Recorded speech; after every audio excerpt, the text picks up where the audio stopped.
Muli mga kapatid, binabati po namin kayo ng isang mapagpalang umaga sa pangalan ng ating Panginoon na si Yeshua Mashiach Yahweh Jesus Christ.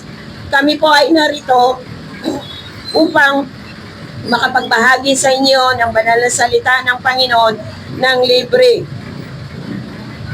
Hindi po kami nanghihingi ng anumang donasyon o anumang pera na ibibigay niyo sa amin, kundi ang nais ng Panginoon ay maibahagi namin kung ano man yung natutunan namin mula sa kanyang banal na salita.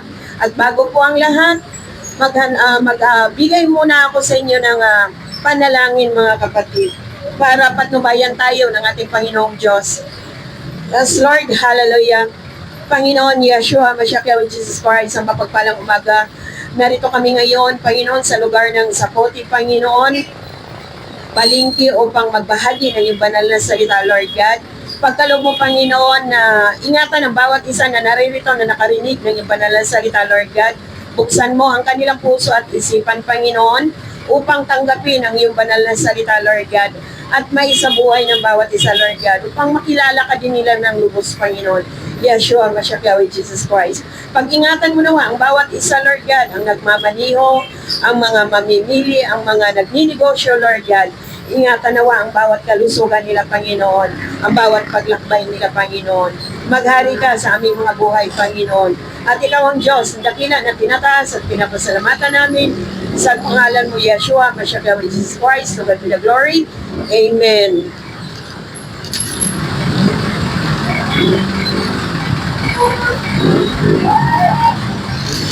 Ang mga kapatid, kami po ay narito sa lugar ninyo upang ibahagi ang salita ng Diyos, upang ipaalam at ipahayag sa lahat na ang ating Panginoon na si Yeshua Mashiach Yahweh Jesus Christ ay tunay na buhay at naririto siya sa ating mga puso, sa ating mga isipan. Nakikita niya ang bawat ginagawa natin dito sa mundong ito. Kaya ang nais ng Panginoon ay palalahanan tayo upang hindi tayo mapalayo sa piling ng ating Panginoong Diyos, lalo na nalalapit na ang kanyang pagbabalik dito sa mundong ito. Sabi nga dito sa Awit chapter 18 verse 46, oo, siya nga ang Diyos na buhay na naparito. Siya ang Diyos na tagapagligtas ng bawat isa sa atin. Siya ang Panginoon na ating inaantay na mga ngalaga sa ating mga buhay. Kaya dapat sa araw-araw natin na pamumuhay dito sa mundo, sa bawat pangangailangan natin, ang Diyos ang nagkalinga sa atin. Simula pa nang nabuhay tayo dito sa mundong ito, siya na ang nagbigay buhay sa atin upang kilalanin natin siya at mapaglingkuran ng buong puso, buong isip at buong kaluluwa natin. Alalahanin natin mga kapatid na si Yeshua Mashiach Yahweh Jesus Christ ang naglikha ng buong sanlibutang ito. Ipinaranas niya sa atin ang kagandahang buhay. Ipinaranas niya sa atin upang magkaroon tayo ng pamilya dito sa mundong ito. Naranasan natin na magkaroon tayo ng mga kaibigan. Ngunit huwag nating kalilimutan mga kapatid na may mas higit na nangangailangan sa atin ng kalinga. Ang ating Panginoong Diyos na naglikha at nagbigay buhay, nagbigay ng hininga ng bawat isa sa atin. Kaya, dalangin namin mga kapatid, huwag nating hayaan na kaligtaan natin ang bawat salita ng Panginoong Diyos na ipinangako niya dito sa banal na Biblia. Sapagkat alam natin na dito nakasalalay ang ating mga buhay. Siya ang ating kaligtasan, tagapagtanggol. Kaya bigyan natin siya ng pagkakataon na tayo lumapit sa Kanya at pagsisiyan ang ating mga kasalanan. Alam ng Panginoon ang bawat kahinaan ng bawat isa. Sabi nga ng Isaiah chapter 12 verse 4, magpasalamat kayo kay Yahweh habang tayo ay nabubuhay dito sa mundong ito. Ang bawat kinakain natin, ang bawat hanap buhay natin, ang bawat kaginhawaan natin, ipagpasalamat natin yan sa ating Panginoong Diyos. Kung paano tayo nilikha dito sa mundong ito, upang masilayan natin ang mga kamanghamanghang gawa ng ating dakilang makapangyarihan na si Yeshua Mashiach Yahweh Jesus Christ. Kaya nararapat lamang mga kapatid na ating pasalamatan ang ating Panginoong Diyos. Huwag nating kakalimutan na siya lamang ang tanging pag-asa ng ating buhay. Kaya nga, nakikiusap ang ating Panginoon na makapangyarihan. Natalikuran na natin ang ating mga likong landas. Sabi niya ito sa Jeremiah chapter 4 verse 14. Talikuran mo na, bayan sa puti, kung ano man ang iyong mga ginagawa na kasalanan. Manumbalik na kayo sa ating Panginoong Diyos na makapangyarihan. Huwag na natin mahalin ang sanlibutang ito, sapagkat ito ang magbibigay sa atin ng kapahamakan dito sa mundong ito.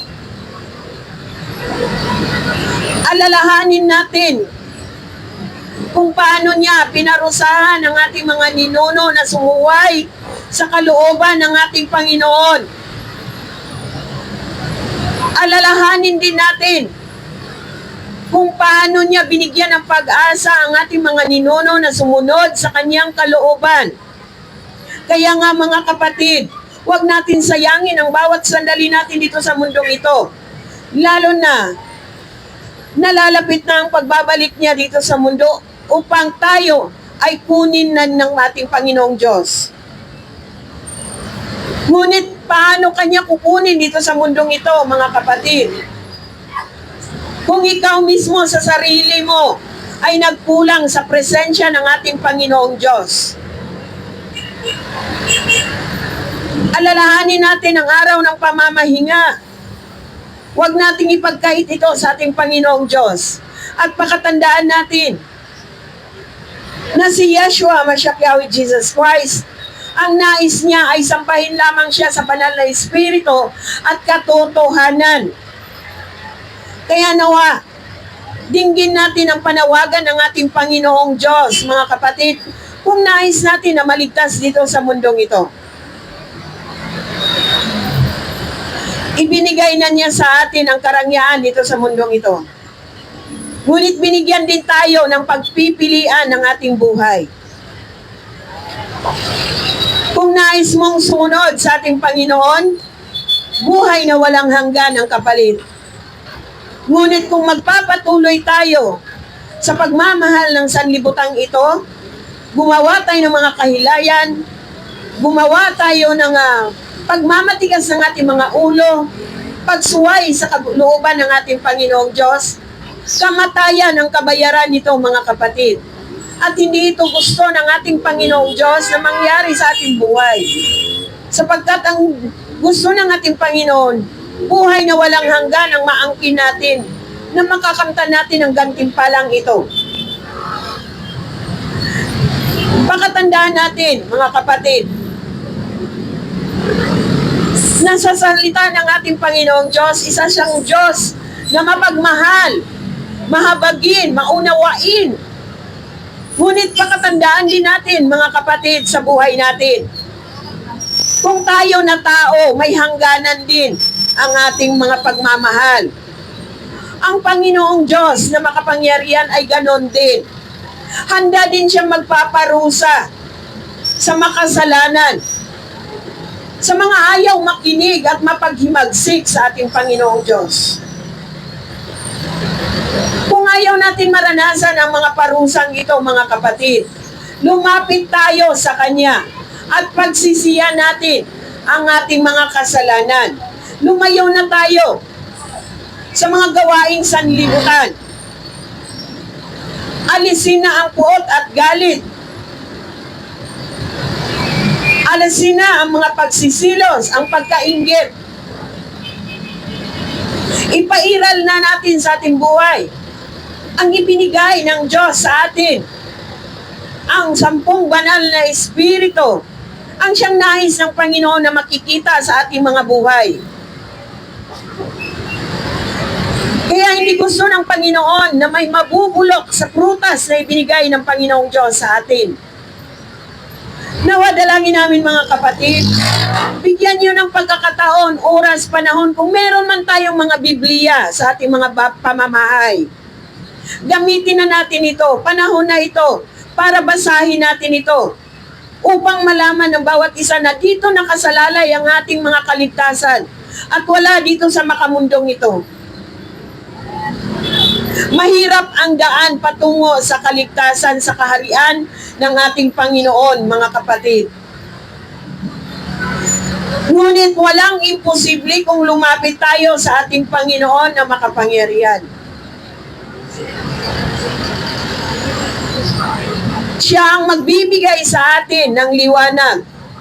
Hindi niya tayo pababayaan kung lumapit lamang tayo at bigyan natin ng pagkakataon na basahin natin ang kanyang banal na salita. Huwag natin isang ipagsantabi lamang kung meron man tayong mga Biblia. Pagdating ng panahon, mga kapatid, na tayo ay babalikan ng ating Panginoong Diyos dito sa mundong ito. At saka mo ma-realize kung bakit hindi ka napabilang sa pagkuha ng ating Panginoong Diyos. Darating yung panahon, mga kapatid, minsan maalala nyo kami dito. Kami galing pa sa mga malayong lugar. Galing pa kami ng Antipolo. Kahit maulan, sinubok namin ito para lang maihatid sa inyo ang salita ng ating Panginoong Diyos ng libre. Hindi po ito kailanman hindi man ito mababayaran ng anumang halaga. Sapagkat ang kaligtasan ay hindi ninuman mababayaran. Hindi natin ito mabibili sa tindahan. Hindi rin natin ito mahihingi sa ating mga kaibigan, sa ating mga kapitbahay. Tanging si Lord Jesus Christ lamang ang pinagmulan ng kaligtasan. Kaya nawa, sa lahat ng mga nakakarinig ngayon, kung meron tayong mga Biblia sa bahay, bigyan nyo ng pagkakataon na ito. Dahil darating ang araw, ma-realize nyo ang inyong buhay na ang Diyos na dakila ay nag-aantay lamang kumakatok sa inyong mga puso na manumbalik na ang bawat isa. Sabi nga ng salita ng Panginoon sa Pahayag chapter 20 verse 15, ang sino mang ayaw makinig at patuloy na maghihimagsik sa ating Panginoong Diyos, ayaw sumunod sa kanyang kalooban, ay malalaglag sa dagat-dagatang apoy at hindi maisusulat ang pangalan sa buhay na aklat. Kaya nakakalungkot po, mga kapatid, kung yun po ang kasasapitan ng bawat isa. Kaya habang meron pa tayong pagkakataon dito sa mundong ito, gawin na natin ito ang nararapat para sa ating Panginoong Diyos. Lagi nating pakatandaan, mga kapatid, mahabagin at mapagmahal ang ating Panginoon. Hindi siya nagkulang sa atin na paalalahanan tayo. Kahit ang buhay namin, mga kapatid, isa kami sa mga suwail sa kapanahunan namin. Naranasan ko ang makamundong gawain dito sa mundong ito. Ngunit by God grace,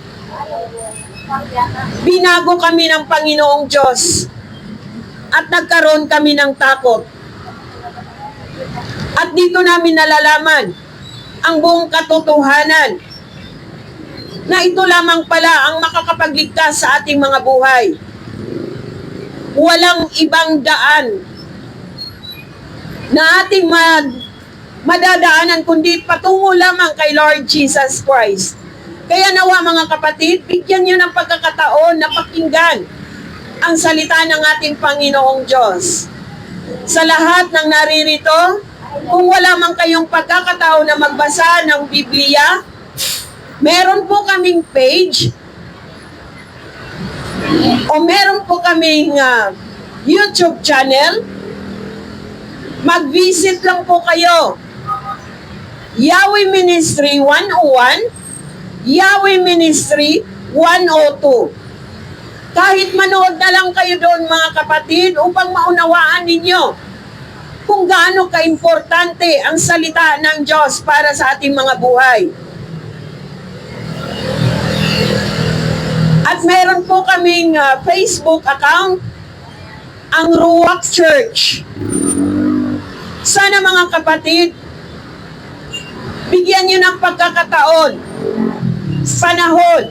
Alam ko ang bawat isa ay may mga cellphone na nagagamit. Kaya nawa, gamitin natin ito mga kapatid sa kabutihan para sa ating Panginoong Diyos. Dumalo tayo sa Yahweh Ministry 101, Yahweh Ministry 102, at sa Church Ruach. Kaya maraming salamat po sa lahat ng naririto. Pagpalain nawa kayo ng ating Panginoong Diyos at ingatan nawa kayo. God bless po sa lahat. Ruach Yeshu Shalom.